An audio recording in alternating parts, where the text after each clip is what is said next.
तो पिछले सप्ताह बात कर रहे थे कि जब योग की साधना करनी होती है तो उसके लिए खाना पीना कैसा होना चाहिए, जगह भी कैसी होनी चाहिए, उसके विषय में चर्चा कर रहे थे। शरीर की शुद्धि के साथ मन की शुद्धि जरूरी है। मन की शुद्धि के साथ भोजन का ठीक होना आवश्यक है। भोजन के ठीक होने के साथ जहाँ पर मनुष्य साधना करता है वह स्थान ऐसा होना चाहिए जहाँ बहुत आवाज़ ना हो, जिससे कि कोई रुकावट ना आए। जिस समय साधना करते हैं, कठोपनिषद में भी कहा है, दूसरे उपनिषदों में भी बतलाया कि उसके जीवन में जैसे पूजा पाठ साधना करते समय कभी प्रकाश नजर आएगा उसको, कभी जैसे कोहरा पड़ता है, इस प्रकार का आँखों के सामने उसको दिखलाई देगा। पर यह सब चीज़ें साधारण चीज़ें हैं। उन्होंने कहा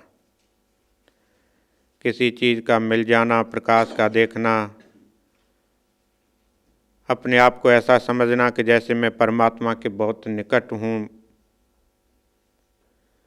संसार से अपने आप को अलग समझना, यह सब चीज़ें कहते हैं बहुत छोटी सी चीज़ें हैं साधक के लिए। संसारी मनुष्यों के लिए चीज़ें बड़ी हो सकती हैं, पर जो साधना करने वाला आदमी है उसके लिए ये सब बहुत छोटी चीज़ है। इन सब चीज़ों से कुछ मिलता नहीं है। यदि आदमी सोचे कि साधना में बैठे समय कभी लाइट दिखलाई दे, कभी थोड़ा थोड़ा अंधकार दिखलाई दे, कभी प्रकाश दिखलाई दे, यह सब चीज़ों से कुछ मिलेगा नहीं उसे। पर यह सब चीज़ें उसके जीवन में आएंगी। पर जो साधारण लोग हैं, इन सब चीज़ों का जब देखते हैं तो वे समझते हैं कि हम परमात्मा के नज़दीक शायद पहुंच गए, और ऐसा सोच करके वे वहीं पर टिक जाते हैं। तो अगला मंत्र है 12वां मंत्र ना, पृथव्य तेजो अनिलखे समुत्थिते पंचात्मके योग गुणे प्रवृत्ते नातश्च रोगो न जरा न मृत्यु प्राप्तस्य योगाग्निमयम शरीरम। तो अब हम जिसकी बात कर रहे थे, जब मनुष्य साधना करता है तो उसका शरीर कैसा बन जाता है। उसका जो शरीर है उस शरीर का नाम है योगाग्नि। दूसरे शब्दों में समझे, जैसे अग्नि के अंदर कुछ भी डाल दो वह उसे भस्म कर देती है और अपने स्वरूप में बनी रहती है, वैसे ही कहते हैं जब योगाग्नि मय शरीर जब हो जाता है, संसार की जितनी भी समस्याएं उसके जीवन में आए, या प्रलोभन हो, लोभ हो, लालच हो, कुछ भी उसके जीवन में आए, यह सब फीकी पड़ जाती हैं। पृथिव्यः तेजो अनिलक्लेशमुत्थिते, जो पूरा जो संसार है किससे चल रहा है? 5 चीज़ों से चल रहा है। पृथ्वी, जल, तेज, वायु, आकाश, यही 5 चीज़ें हैं। इसी से पूरा जगत चल रहा है और हमारा शरीर भी इन्हीं से बना हुआ है। कहते हैं पृथ्वी, जल, तेज, वायु और आकाश समुत्थिते, इनका क्या होता है? उत्थान हो जाता है, ऊपर को आदमी उठ जाता है। पृथ्वी, जल, तेज, वायु, जो आकाश, ये जो चीज़ें हैं, 5 चीज़ों से वह ऊपर उठ जाता है। अब ऊपर कब उठेगा? जब उस परमात्मा को जाकर के वह मिलेगा। जब तक उस परमात्मा से, परब्रह्म परमेश्वर से मिलन नहीं होगा तब तक वह इसी के अंदर फंसा रहेगा। परंतु जिस समय वह जीव परमात्मा से जाके मिल जाता है, फिर पृथ्वी, जल, तेज, वायु, आकाश का कोई स्थान उसके जीवन में नहीं रहता। क्यों नहीं रहता? क्योंकि उसको इस शरीर से कोई मोह नहीं रहता। ऐसा नहीं कि उसका शरीर समाप्त हो जाता, शरीर तो रहता है, परंतु शरीर से उसे किसी प्रकार का मोह नहीं रहता। और जो मोह है, और यह जरूरी नहीं कि मोह व्यक्ति को शरीर से ही होता वही दुखकारी है, परिवार से हो, मित्र से हो, बंधु से हो, किसी से भी हो, वही उसके दुख का कारण बनता। तो कहते हैं जो 5 चीजें हैं, पृथ्वी, जल, तेज, वायु, आकाश, इन सब चीजों से क्या है, ऊपर उठ जाता। जब वह ऊपर उठ जाएगा तो उस शरीर का जो नाम है योगाग्निमय है। उसका जो शरीर कैसा हो जाएगा, जैसे अग्नि के समान, योग की साधना करते हुए, तपस्या करते हुए उसका जो शरीर है योगाग्निमय हो जाता है। समुत्थित इन 5 चीज़ों से क्या जब उठ जाएगा, पंचात्मके योग गुणे प्रवृत्ता। कहते हैं इस प्रकार से पंचात्मके मन 5 प्रकार के योग गुणे प्रवृत्ता। योग गुण, योग के जो गुण हैं, पृथ्वी, जल, तेज, वायु, आकाश, ये भी सब हमारे जीवन में गुण लेकर के आते हैं। पृथ्वी का अपना गुण है, जल का अपना गुण है, इनका अपना जो गुण है, इनके ऊपर क्या है, वह प्रभाव इनको अपने बस में कर लेता। जब अपने बस में कर लेगा क्या होगा, इनसे वह ऊपर उठ जाएगा। जब ऊपर उठ जाएगा तो योग से संबंधी जितने भी उसके जीवन में सिद्धियां हैं, गुण हैं, वह अपने आप उसके अंदर आ जाती हैं। परंतु इनके आ जाने के बाद इनको वह पकड़ के नहीं रखता। जो आदमी इनको पकड़ करके रख लेता है वही संसार में घूमता रहता है, और जो इनको छोड़ देता है वह इनसे ऊपर उठ जाता है। और उसके जीवन में क्या होगा, जब योगाग्निमय शरीर हो जाएगा, प्राप्तस् योगाग्निमयम शरीरम। पृथ्वी, जल, तेज, वायु, आकाश से ऊपर उठने के बाद, इन 5 वस्तुओं से ऊपर उठने के बाद उसका जो शरीर है योगाग्निमय जब हो जाएगा, तब क्या होगा, ना तस्य रोगो न जरा न मृत्यु। उसके जीवन में ना तस्य रोग, को रोग नहीं आएगा। रोग का मतलब क्या है कि बीमारी। बीमारी क्या होती है कि जब शरीर तो बीमार होगा, ऐसा तो नहीं है कि शरीर के अंदर कोई विघ्न नहीं, शरीर के अंदर किसी प्रकार की बीमारी आ सकती है, परंतु क्या है, शरीर से उसे मोह ही नहीं है। जब उसको शरीर से मोह नहीं होगा तो उसको किस प्रकार का भय। जब उसको रोग नहीं, जरा ना मृत्यु, ना वृद्धावस्था आती है और ना मृत्यु से भयभीत होता। मृत्यु से, वृद्धावस्था से, बीमारी से कौन व्यक्ति, पिछले 33 उपनिषद में हम यही पढ़ रहे थे ना, 5 प्रकार के ही तो दुख हैं हमारे जीवन में। वृद्धावस्था का होना, मरने का दुख, बीमारी का दुख, जन्म का दुख, यह सब हमारे जीवन के दुख ही तो हैं। और गर्भ में आने का दुख, यही तो हमारे जीवन के दुख हैं। इन्हीं दुखों को हम सोचते रहते हैं, और सोचने के बाद भी इन दुखों के अंदर हम फंसते रहते हैं। हम इनसे बाहर निकलना भी नहीं चाहते। मनुष्य की समस्या क्या है, इनसे डरते भी हैं पर इनसे बाहर निकलना भी नहीं चाहते, और नहीं निकलने के कारण ही क्या है कि जीवन में फिर ये आते हैं। तो यही साधक यहाँ पर बतला रहे हैं। जो साधक है, जो योगी है, जो परब्रह्म परमेश्वर को प्राप्त करना चाहता है, वह सब इनकी जीवन में क्या है, कुछ नहीं है। ना वृद्धावस्था से भयभीत होते, ना ही वह बीमारी से डरते हैं, और ना ही वह मृत्यु से भयभीत होते हैं। तो उनका शरीर फिर कैसा हो जाता है। जो इस प्रकार का जो व्यक्ति होगा, जिसका जो शरीर है अग्नि के समान जिसका हो जाएगा, वह उसका शरीर कैसा होगा बतलाते हैं। लघुत्वम, आरोग्यम, आलोलुप्तम, वर्ण प्रसादम, स्वरचौष्टसम च, गंध शुभो, मूत्रपुरीशम अल्पम, योग प्रवृत्ति प्रथमा वदन्ति है। लघुत्वम, आरोग्यम, पर इसमें जो अखीली जो लाइन है प्रथमा वदन्ति, यह फर्स्ट स्टेप उन्होंने बताया पर शास्त्र में। अब इतना होने के बाद भी उसका पहला है प्रथमा वदन्ति। यह जो सब चीजें होने के बाद भी कहते हैं ये पूरा नहीं है, प्रथमा वदन्ति है, तो पहला स्टेप है। कैसा होगा, लघुत्वम, उसका जो शरीर है बिल्कुल ही हल्का हो जाएगा। अब हल्का शरीर किसका होगा? जिसको चिंता नहीं होगी। जिसको चिंता होगी वह हल्का हो नहीं सकता। उसके चेहरे को देखो तो दूर से पता लग जाएगा बेचारा भयभीत है, चिंतित है। वह क्या है? लघुत्वम, बड़ा अपने आप में प्रसन्न रहता है, किसी प्रकार की वह चिंता नहीं करता। और आरोग्यम, रोग से रहित है। आरोग्य रोग से रहित हो जाता है। और रोग से रहित होने के बाद अलोलुप्तम, लोलुप क्या होता है? जो कामी होता है, वासना में जो पड़ा रहता है उसे लोलुप बोलते हैं ना। बड़ा लोलुप है, जो कामी है, वासना में पड़ा रहता है, हमेशा सोचता रहता है, उसके जीवन क्या? अलोलुप्तम, किसी भी चीज से, किसी भी प्रकार के विषय में वह लगता नहीं। खाना भी एक विषय होता है, बहुत खाओ। स्वाद लेना भी विषय है। किसी चीज को संग्रह करना, इकट्ठा करना, वह भी विषय है। धन को करो, यश को करो। जीवन में कई बार ऐसा होता है ना, मेरा यश बहुत हो, यह भी एक विषय है।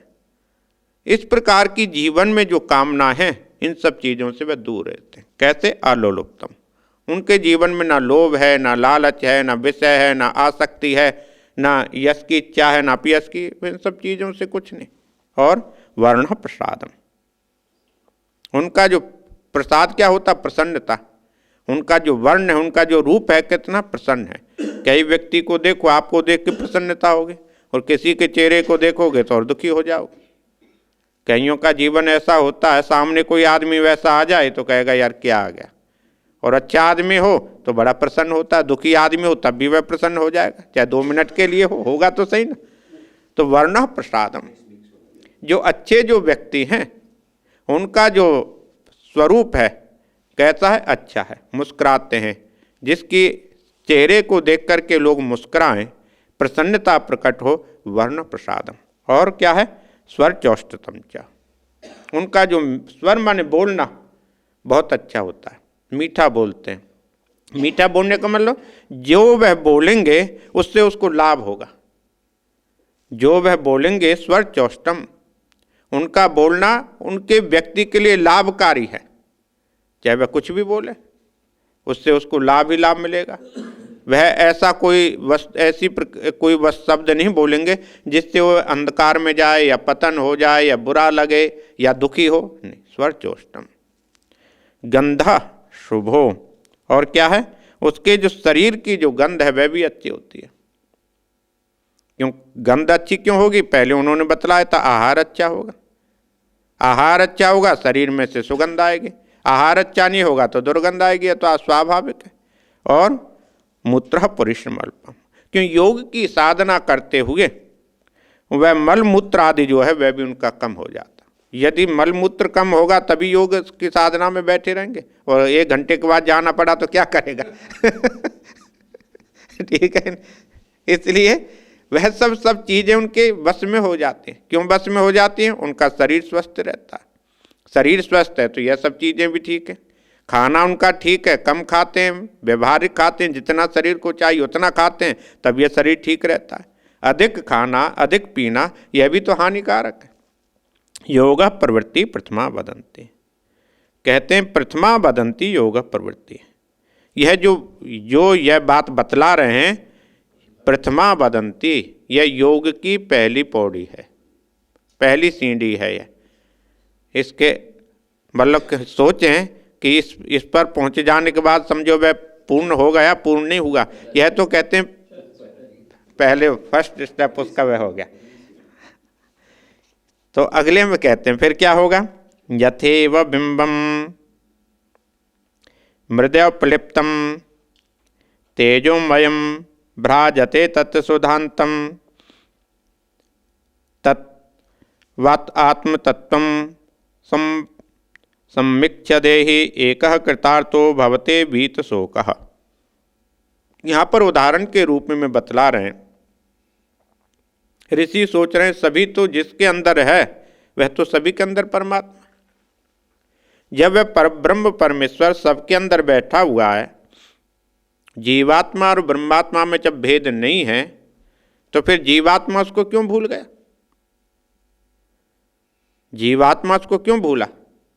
उसी का जब वह अंश है तो अंश है तो उसको भूलना नहीं चाहिए। उसको भूलने की क्या आवश्यकता पड़ गई, क्यों वह भूल गया? तो इसमें उदाहरण बहुत अच्छा दिया, मृदय उपलिप्तम बिंबम। मृद कहते हैं मिट्टी को। मिट्टी के अंदर यानी कीचड़ के अंदर यदि हम हीरा डाल दें, बहुत अच्छा हीरा हो, चमकता हुआ हीरा हो, उसको डाल दें तो क्या होगा? चमकेगा? नहीं चमकेगा। कितनी भी चमक वाला हीरा क्यों ना हो, छोटी सी कीचड़ उसको यदि लग जाती है तो उसका प्रकाश बंद हो जाता, और उसको बाहर निकाल के फिर धो दो, फिर चमक जाएगा। जैसे स्वर्ण है, सोना है, उसको मिट्टी में डाल दो तो पता नहीं लगेगा। यदि मिट्टी के अंदर डाला हुआ सोना यदि किसी के हाथ में दो तो पहचान पाएंगे सोना है। यदि उसको अच्छी तरह से धो लो तो पता लग जाएगा। यही बात बतलाई। अंदर बैठा हुआ जो क्या है? हीरा है, परंतु मिट्टी उसके ऊपर कौन सी पड़ गई? वासना की। हमारी जो वासना है उसने उसको ढक दिया। वो तो प्रकाश दे रहा है, परंतु जो प्रकाश लेने वाला है उसने उसको ढका हुआ है। और जिस समय उन वासनाओं को वह हटा देगा तो वह प्रकाश अपने आप आ जाएगा। यथेव बिंबम मृद्यापलिप्तम यथा एव बिंबम। यथा माने जिस प्रकार से, मृद्या उपलिप्तम मिट्टी से लिपा हुआ। उपलिप्त क्या? उसको अच्छी तरह से, जैसे कीचड़ के अंदर डाल दो, मिट्टी से अच्छी प्रकार से लिपा हुआ क्या है? बिंबम। कोई भी बिंब हो, कोई भी प्रकाश हो, हीरा हो, सोना हो, चांदी हो, कुछ भी हो, तेजोमयम तेज युक्त होता है, परंतु भ्राजते तब सुधांतम। यदि मिट्टी उसके ऊपर पड़ जाती है तो उसका तेज नजर नहीं आता। और कब नजर आएगा? तत्सुधांतम। उसको अच्छी प्रकार से धो लिया जाए तो फिर वह चमकने लगता। ऋषि कह रहे हैं, वे आपस में बैठ कर के विचार कर रहे हैं, सोच रहे हैं, कुछ परब्रह्म परमेश्वर के ही हम अंश हैं, और अंश होने के बाद भी हम उसको क्यों भूल गए? बड़ा आश्चर्य हुआ, क्योंकि उसको तो भूलना नहीं चाहिए। सूर्य से निकलने वाली जो सूर्य की किरण है वह तो उसके साथ जुड़ी हुई है, परंतु किरण अपने आप को कैसे भूल गए? तो यहां कहते हैं मृद्यापलिप्तम। जो बिंब है, जो प्रकाश है, वह उसके ऊपर एक समझो मिट्टी चढ़ गई। तद आत्म तत्वम प्रसमिक्ष देहि। देहि मन शरीरधारी। देही कौन है? हम लोग। जो धारण करता है वह देही है। हम जो शरीरधारी हैं, आत्म तत्व, उस आत्म तत्व को क्या है? भूल गए। हमने जो असत्य है, जो झूठ है, उसको सत्य मान लिया। सत्य किसको माना? जो हमको दिखलाई दे रहा है, और जो हमको दिखलाई नहीं दे रहा उसको हमने माना नहीं। हम लोगों की यही समस्या हो गई ना। जो वस्तु हमको दिखलाई दे रही है हम उसको सत्य मान के बैठ गए, और दिखलाई क्या दे रहा? शरीर। इस शरीर को हम सत्य मान के बैठ गए, और जो हमको नहीं दिखलाई दे रही आत्मा, उसको हमने माना नहीं। परंतु सत्य क्या थी? आत्मा। जो सत्य है उसको हमने माना नहीं, और उसके निकल जाने के बाद जिसको सत्य माना था उसका कोई मूल्य नहीं रहा। आत्म तत्व समक्ष, उस आत्म तत्व को प्रसमिक्ष, संप्रक्ष क्या होता? देखना अच्छी प्रकार से। उस आत्म तत्व को देखने के लिए कुछ तो चाहिए। अपने चेहरे को देखने के लिए जैसे दर्पण चाहिए, वैसे उस आत्म तत्व को देखने के लिए कुछ तो चाहिए। संप्रक्ष, अच्छी प्रकार से उसे देखना होगा। और अच्छी प्रकार से कैसे देख सकेगा? जो पहले बतलाया है। उन सब चीजों को हमें अपने जीवन में लाना पड़ेगा। प्रसमीक्षा, अच्छी प्रकार से देखने के बाद एकः कृतार्थो भवति सुखलोक। एकः, जो एक कौन है? परब्रह्म परमेश्वर। वह परब्रह्म परमेश्वर एक है, अनेक तो है नहीं। एक है फिर भी वह सभी के अंदर बैठा हुआ है। एको देवः सर्वभूतेषु गूढ़, यही कहा था ना कठोपनिषद। वह एक परब्रह्म परमेश्वर सभी के अंदर बैठा हुआ है, और सभी के अंदर बैठा हुआ है इसलिए सभी रूपों में बहुत रूप वाला दिखलाई देता है। जिस प्रकार से एक शीशे को लाल पीला काला हरा हम शीशे का रंग कर दें और हमारा उसमें जो बिंब है, हमारी जो छाया है, ऐसे रूप में दिखलाई देगी कि नहीं? हम एक हैं परंतु हमारी जो छाया है उसमें अनेक रूपों में दिखलाई देगी। दर्पण के आगे हम खड़े हो जाएं, शीशे के आगे एक लाल लगा दें, पीला लगा दें, तो हम ऐसी छाया हमारी दिख। हम एक होने के बाद उन दर्पणों में चारों तरफ यदि दर्पण लगा दिया जाए तो चारों तरफ हमारी छाया अनेक रंगों में दिखलाई देगी। वैसे ही परब्रह्म परमेश्वर वह एक है। एक होने के बाद भी उस दर्पण की तरह हम शीशे की तरह हैं, कोई लाल है, कोई काला है, कोई पीला है, ऐसा ही वह दिखलाई दे रहा है। एक होने के बाद भी वह अनेक क्यों दिखलाई दे रहा है? मतलब कि वह शीशे की तरह है। तो वह कहते हैं उस जो परब्रह्म परमेश्वर है, एक वह एक है, वह एक परब्रह्म परमेश्वर है को क्या है, उसको वह प्राप्त फिर कर लेता है। जब वह प्राप्त कर लेगा, जान लेगा, समझ लेगा, क्या होगा तब? वीत शोकः कृतार्थ भवते। उसके जीवन में शोक माने दुख, बीत समाप्त हो जाएंगे। शास्त्र ने हमको एक ही बात बतलाई है, जब तक हमारे जीवन के दुख समाप्त नहीं होते तब तक क्या है, उस परमात्मा को हम समझ नहीं सकते। और दुख क्या है? चिंता। चिंता को लेकर के हम भजन करें, पाठ करें, यज्ञ करें, दान करें, कोई लाभ नहीं दे पाता। सबसे पहले हमें अपने जीवन की जो समस्या है, क्या है? वह चिंता, उसको त्यागना होगा। उसको हम त्याग देंगे तो हमारा शरीर कैसा होगा? लघुत्वम आरोग्यम, जैसे पहले बतलाया, हल्का फुल्का सा हमारा शरीर हो जाएगा। फिर ना अपने आप को भारापन लगेगा। नहीं तो शरीर क्या होता, अपने आप को कई बार ऐसा लगता है बहुत भारा हो गया। अपने शरीर को खुद उठाना कई बार मुश्किल हो जाता है। जिस शरीर से हम खाते हैं उस शरीर को संभाल नहीं पाते। तो क्यों नहीं संभाल पाते? यह सब हमारे जीवन की समस्या है। तो कह रहे हैं योग साधना तो तब करोगे, पहले अपने जीवन को ऐसे तो बना लो। तो जब उस परब्रह्म परमेश्वर से जो केवल है, एक है, उसको जान लेता है, समझ लेता है, तो क्या है?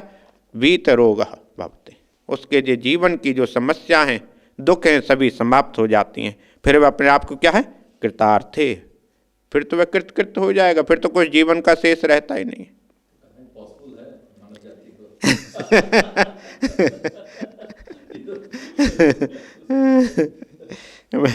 यह पॉसिबल सिर्फ मानव जाति के लिए ही है, और कोई कर भी नहीं सकता। अगले मंत्र में कह रहे हैं ये यदात्म तत्वेन तो ब्रह्म तत्वम दीपो पनेह युक्त प्रपश्येत अजम ध्रुवम सर्वतत्तेर्विशुद्धम ज्ञात्वा देवम उच्यते सर्वपाशहि। तो सब बंधनों से व्यक्ति मुक्त हो जाता है, कहते हैं, बतला रहे हैं। कब बतला रहे हैं? यदा आत्म तत्वेन तो ब्रह्म तत्वम। यदा माने जब, वह जो योगी है, दीपोपनेहम, वह जो हमारे अंदर बैठी हुई जो आत्मा कैसी है? दीपक के समान। जैसे दीपक हमें प्रकाश देता है, वैसे ही आत्मा हमें क्या जीवन दे रही?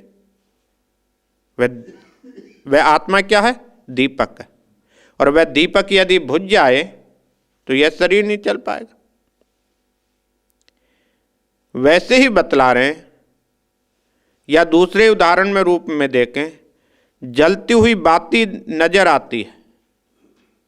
जो बाती है वह जलती हुई नजर आती है, परंतु उसको जो जलाने वाला वह तेल होता है। वैसे ही आत्म क्या है? दीपक के समान है। वह आत्म तत्व, वह क्या दीपक है, वह जब बुझ जाता है तो यह शरीर का कोई मूल्य नहीं रहता, फिर यह कुछ नहीं कर पाता। ऋषियों ने समझा अंदर रहने वाली जो चेतना है जो चेतना है वह और है, और वास्तव में जो शरीर है यह चेतन नहीं है, जड़ है। परंतु जड़ जो शरीर है चेतन कब है? उसके साथ ही। चेतना की जब अंदर बैठी हुई जो चेतना वह है आत्म तत्व, उसके साथ ही। तो यहां पर यही कह रहे हैं, दीपोपमेन, वह आत्मा क्या है? एक दीपक के समान है अंदर जो बैठी हुई है। और ब्रह्म तत्वम, उस समस्या यह है कि जो आत्म जो तत्व है उसके बिना ब्रह्म तत्व तक नहीं पहुंच सकते। उस ब्रह्म को जानने के लिए उस आत्मा की जरूरत है। हम यदि सोचें आत्मा को रहने दो, शरीर को रहने दो, क्या करना, शरीर के अंदर बैठी हुई आत्मा चली जाएगी, शरीर काम नहीं कर पाएगा। शरीर का रहना पहले जरूरी, शरीर रहेगा तभी तो कुछ कर पाएंगे। और जब तक अंदर बैठी हुई आत्म तत्व है तभी तक हम ब्रह्म तत्व को जान सकते हैं। और जिस दिन वह निकल जाएगी इस शरीर से, फिर हम ब्रह्म तत्व को समझ नहीं सकते। यानी कि इस ब्रह्म तत्व को जानने के लिए आत्मा को भी क्या है? एक सहारा चाहिए। सहारा क्या है? शरीर, शरीर ही है ना। या प्राण निकल जाएंगे तब तो कोई काम नहीं, परंतु प्राणों के रहते हुए शरीर का बहुत मूल्य है। हम यदि सोचें तो शरीर का मूल्य नहीं है, मूल्य बहुत है, पर कभी तक है? जब तक वे अंदर बैठे हुए। उन दोनों का एक दूसरे से संबंध समझो। शरीर का संबंध उस आत्मा से है अंदर बैठी हुई, और क्योंकि वह अंदर हमें प्रकाश दे रही है, और उस आत्म तत्व के द्वारा ही उस ब्रह्म तत्व को हम समझ सकते हैं। जिस दिन वह आत्म निकल जाएगी उस ब्रह्म तत्व को हम समझ नहीं पाएंगे। आत्म तत्वेन तु ब्रह्म तत्वम, ऋषियों ने कहा वह आत्मा जो अंदर बैठी हुई है उसी के रहते हुए उस ब्रह्म तत्व तक पहुंचा जा सकता है। और जिस दिन आत्मा निकल जाएगी तब नहीं पहुंच पाएंगे। और ऐसा भी नहीं आत्मा निकल जाएगी सीधी ब्रह्म में चली जाएगी। वह कब जाएगी? जब अंदर से हमारी वासनाएं समाप्त हो जाएंगी। इसलिए ब्रह्म तत्व तक पहुंचने के लिए उस आत्म तत्व के द्वारा ही ब्रह्म तत्व तक पहुंचा जा सकता है। जब वह पहुंच जाते हैं, जब फिर क्या होगा? अजम ध्रुवम सर्व तत्ते विशुद्धम। जब उस ब्रह्म तत्व को वह जान लेगा, समझ लेगा, पहुंच जाएगा, फिर क्या होगा? अजम, फिर जन्म मृत्यु से रहित हो जाएगा। जिसका जन्म होता है उसी की तो मृत्यु होगी। अब उसका फिर जन्म ही नहीं है, फिर मृत्यु का प्रश्न ही नहीं होता। और ध्रुवम क्या है? उस परब्रह्म परमेश्वर में जाकर के लीन हो जाएगा। उस परमात्मा से और आत्मा का कोई भेद नहीं है, फिर उसी में जाकर के वह मिल जाएगा। जैसे गीता में कहते हैं जल जो है समुद्र में चले जाने के बाद वह अलग नहीं होता, फिर ध्रुवम वह निश्चित है, फिर किसी भी प्रकार का वहाँ पर कोई भेदभाव नहीं है। और इतना ही नहीं, सर्व तत्व ही विशुद्धम, जितने भी संसार के तत्व हैं समस्त तत्वों से विशुद्धम, विशुद्ध हो जाएगा, शुद्ध हो जाएगा। और देवम ज्ञात्वा सर्वपासे मुंचते, जब वह शुद्ध हो गया, परब्रह्म परमेश्वर को जान लिया, उससे जाकर के मिल गया, फिर क्या हुआ? देवम, उस परब्रह्म परमेश्वर को, उस परमात्मा को ज्ञात्वा, जानने के बाद सर्वपासे मुंचते, समस्त बंधनों से व्यक्ति छूट जाता है। बंधनों से हमें याद रखना होगा, जब तक उस परब्रह्म परमेश्वर से जाकर के हम नहीं मिलते तब तक हम बंधनों में पड़े रहते हैं। उपनिषद ने सीधी सी बात बतलाई, उस परब्रह्म परमेश्वर तक जब तक नहीं हम मिल सकते तब तक बंधनों में हम पड़े रहेंगे। एक बंधन से निकलेंगे दूसरे में चले जाएंगे, और यह निश्चित है। इसलिए ऋषियों ने देखा सर्व बंधनों से विमुक्त होने के लिए, छुटकारा प्राप्त करने के लिए उस आत्म तत्व को ब्रह्म तत्व तक मिलाना होगा। योगी जो साधना करता है, साधना, योगी जो साधना कर रहा, जो इसका अभ्यास कर रहा। तो अगले मंत्र में कहते हैं, एषः ह देवः प्रदिशः अनुसर्वः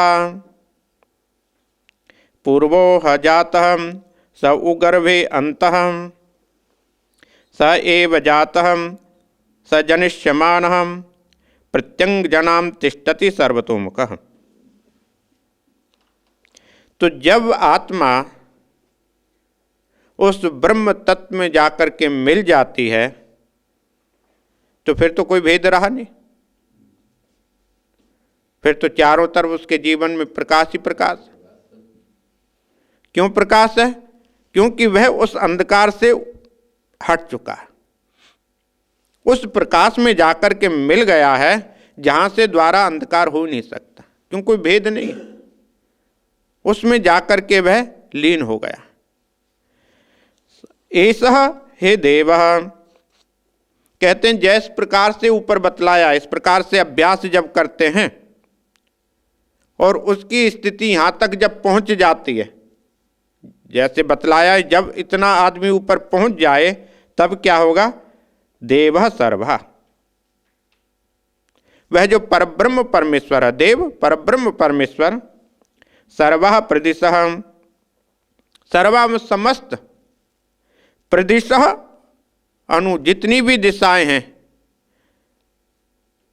जितनी भी हैं, पूरब पश्चिम उत्तर दक्षिण नीचे ऊपर जो भी है, समस्त दिशाओं में, दिशा प्रदिशा, जितनी भी दिशाएं हैं, हमारे यहाँ ईशान कौन है, अलग अलग हैं, दिशाओं के बीच में भी दिशाएं हैं, ऊपर को भी गिनते, नीचे को 10 दिशाएं गिनते ना, इनके अंदर चारों तरफ से क्या है?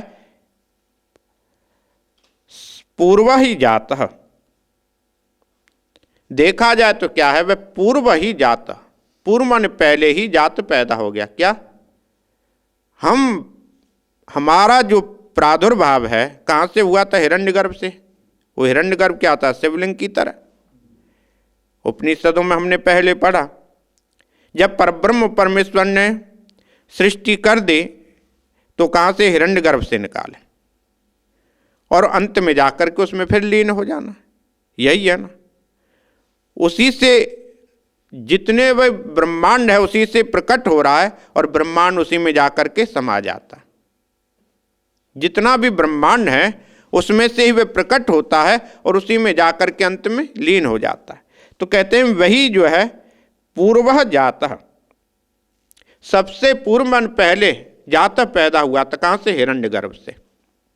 जब सृष्टि का प्रादुर्भाव हुआ तो कहां से हुआ था? उसे हिरण्यगर्भ से निकले, जिसको हम शिवलिंग कहते हैं या शिव के आकार की तरह बंधा है, उसमें से वह खुला, छांदोग्योपनिषद में आया तो वह खुल गया और उसमें से सृष्टि प्रादुर्भाव हो गई। सह जाता, उससे ही पहले प्रकट हुए, और सह वो गर्भे अंतः, सह एव गर्भे, उसी के अंदर अंतः जाकर के समा जाना है। जितना भी ब्रह्मांड है इसकी रचना उस हिरण्यगर्भ से ही होती है और हिरण्यगर्भ में ही जाकर के लीन हो जाती है। और इतना ही नहीं, जनिष्यमानः, आगे भी क्या है? उसी से होगा, होता भी उसी से है, आगे भी जब कभी होगा, ऋषियों ने कहा, फिर भी उसी से होगा। कहाँ से? हिरण्यगर्भ से। उसी में जाकर के सभी समा जाएंगे, फिर जाकर के प्रकट हो जाएंगे। स एव जातः प्रत्यंग जनान तिष्ठति सर्वतोमुखः, कहते हैं जितने भी जीव हैं, जीव का मतलब यहाँ से अकेले मनुष्यों से नहीं है, पशु हैं, पक्षी हैं, जल में रहने वाले जितने भी हैं, तिष्ठति सर्वतोमुखम, जितने भी जीव हैं उस तिष्ठति मान बैठे हुए हैं, किसके अंदर? उस परब्रह्म परमेश्वर के। हम वास्तव में उस परब्रह्म परमेश्वर के अंदर ही हैं, वहीं से आए हैं, वहीं पर जाकर के हमको लीन होना है। जब तक हम लीन नहीं हो रहे तब तक क्या है? ऐसे भटकते रहते हैं, जन्म होता रहता है, मरते रहते हैं। और कुछ लोग ऐसे हैं साधना के द्वारा बीच में ही उस परमात्मा को जाकर के मिल जाते हैं।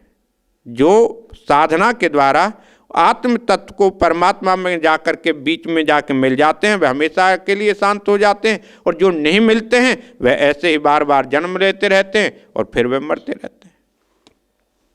यो देवो अग्नो यो अप्सु यो विश्वम भवनम आविवेशः यह औषधिषु यो वनस्पतिषु तस्मै देवाय नमो नमः। तो ऋषियों ने कहा जो मेरे अंदर बैठा हुआ है, यो देव, जो देव मेरे अंदर है, सह अग्नौ, वह भी अग्नि के अंदर भी वही है। जो मुझे प्रकाश दे रहा है वह अग्नि को भी वही प्रकाश दे रहा है। उस आत्म तत्व के निकल जाने के बाद जैसे शरीर कुछ नहीं कर पाता, वैसे अग्नि के अंदर अग्नित्व जो है प्रकाशत्व जो है, उष्णता जो देने वाली जो वस्तु है, वह परब्रह्म परमेश्वर है। यदि वह निकल जाती है तो अग्नि कुछ नहीं कर पाती। यह औपसी औपसु, वह जल के अंदर भी वही है। विश्वम भुवनम आविवेश, भुवनम समस्त विश्व के अंदर वही आविवेश बैठा हुआ है। हम जिसको देखना चाहते हैं वह है तो हमारे सामने, परंतु उनको इन आंखों के द्वारा नहीं देखा जा सकता। ऋषियों ने कहा मन और बुद्धि के द्वारा उसे नहीं जाना जा सकता। हम मन और बुद्धि माध्यम बन सकते हैं, परंतु जाना उसके द्वारा नहीं जानेंगे किससे? उस आत्मा से जानेंगे। मन और बुद्धि के द्वारा उस परब्रह्म परमेश्वर को जाना नहीं जा सकता, परंतु मन और बुद्धि को ठीक रखना आवश्यक है। और जब तक मन बुद्धि ठीक नहीं होते तब तक वो उस रास्ते तक पहुंचते नहीं। या उदाहरण के रूप में समझें, जैसे छोटा जो बच्चा है स्कूल में, उसको पहले दिन लेकर के जाते हैं, वह अपने आप तो जाता नहीं, लेकर के तो कोई जा रहा है। और जो लेकर के जा रहा है वह पढ़ने थोड़े जाता है।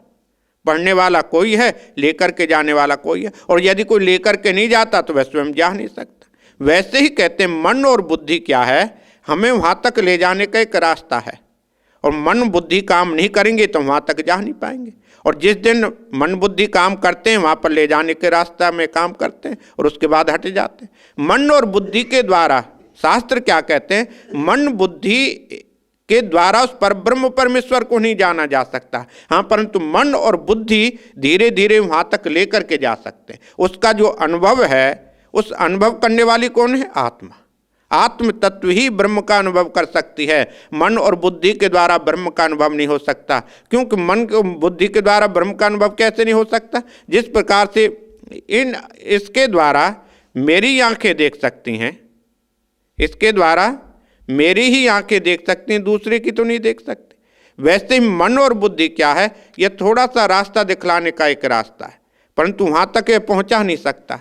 वैसे ही कहते हैं वह जो परब्रह्म परमेश्वर उन्होंने देखा, अरे जिसको हम ढूंढ रहे हैं हमारे अंदर भी है, बाहर भी वही है। बाहर रहने वाली जो जल के अंदर, अग्नि के अंदर, समस्त भुवनों के अंदर रहने वाली जो परब्रह्म परमेश्वर वह अलग नहीं है, वह वही है। सह औषधिषु, जितनी भी वनस्पतियाँ हैं, जितनी भी वृक्षादि हैं, औषधि वनस्पति जितने भी वृक्ष हैं, इनके अंदर भी वही है। तस्मै देवाय नमो नमः। अंत में कहते हैं उस परमात्मा को प्रणाम करके ही छुटकारा हो सकता है। जितना हम उसको प्रणाम करें वही है। इसका मतलब कि इसीलिए हम लोग औषधियों को भी प्रणाम करते हैं। क्यों? प्रणाम का मतलब सम्मान करना। हमको उनसे जीवन मिलता है, जिनसे हमको जीवन मिलता है, संसार को जीवन मिलता है, दूसरे को जीवन मिलता है, हम कहते हैं उसकी रक्षा करो।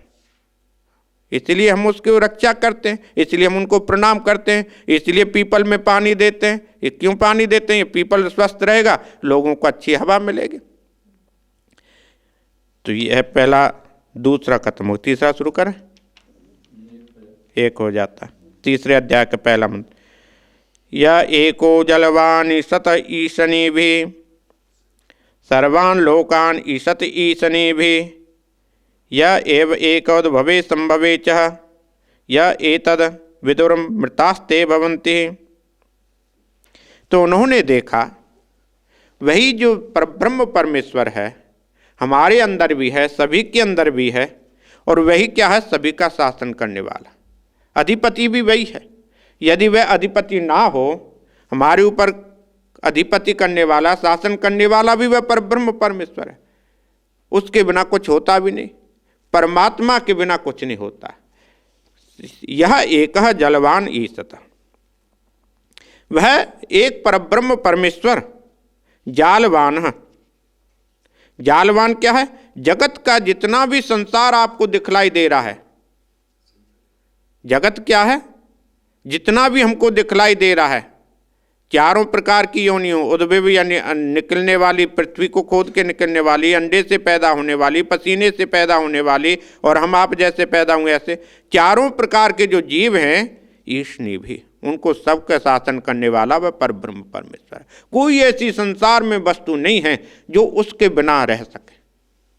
उसके वही सबके ऊपर है, अधिपति सबका वही है, उसके बिना कुछ नहीं। सर्वान लोकान ईशत ईशनी भी, समस्त जितने भी लोग हैं, इस भूमंडल जैसे कितने लोग हैं, उन्होंने देखा इस भूमंडल जैसे अनेक लोग हैं, और अनेक लोग जो हैं इसने भी उन्हीं का भी शासन करने वाला वही है। और या एक और भवे संभवे चाह, वह एक होने के बाद भी सभी के अंदर संभव है, सभी के अंदर है, वह एक है फिर भी क्या संभव है, सभी जगह व्याप्त है, सभी जगह फैला हुआ। या एतद विदुरमृतास्ते भवंति ही, कहते हैं वही जो परब्रह्म परमेश्वर है विदु उसको जानना चाहिए। जब हम उसको जान लेते हैं अमृता भवंती, हम व्यक्ति अमर हो जाते हैं। जब तक उस परब्रह्म परमेश्वर को हम नहीं जानेंगे तब तक अमर नहीं होंगे और तब बार बार हमारा जन्म होता रहेगा। तो अगला दूसरा मंत्र फिर करते हैं।